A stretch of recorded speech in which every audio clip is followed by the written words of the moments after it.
ကိုယ်ကောင်းကျိုးချမ်းသာပေးမဲ့ကုသိုလ်ကြတော့ပြတ်တောင်းစိတ်မပါဘူးပြတ်တောင်းလုပ်တယ်လုံးဝမလုပ်ခဲ့လဲနေတယ်ကောင်းကျိုးချမ်းသာပေးမဲ့အလုပ်တွေကြတော့မလုပ်သည့်အတွက်ကြောင့်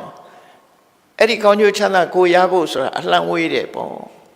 ဒီလိုဆိုလို့ဘာပင်မှမဆိုင်တဲ့လူဘာပင်မှဘာသီးမှလည်းရမှာမဟုတ်ဘူးပေါ့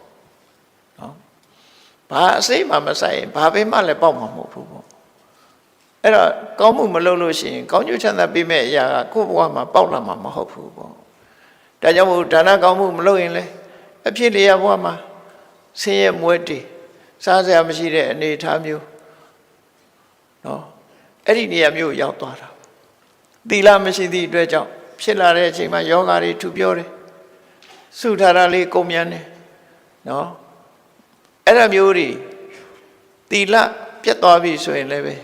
သီလပြတ်ခြင်းရဲ့ဆိုးကျိုးတွေဟာကိုယ်စီရောက်လာမှာပဲဒီလိုဆိုလို့ရပေါ့နော်ဆိုးကျိုးတွေသာရပြီးကောင်းကျိုးကကိုယ်စီမှာမရောက်လာဘူးတဲ့အဲ့ဒီပမာဒဆိုတဲ့အဆိုးတရားကိုအပမာဒလို့ဆိုတဲ့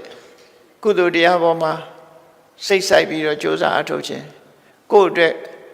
ကောင်းကျိုးပေးတဲ့အရာလားဆိုးကျိုးပေးတဲ့အရာလားဆိုတာကိုဆင်ញင်သုံးသပ်တဲ့တတိရှိပြီးတော့ဆင်ញင်သုံးသပ်နိုင်တဲ့ပညာတတိနဲ့ပညာနှစ်ခုပေါင်းစပ်လိုက်ရင်အပမာဒဆိုတဲ့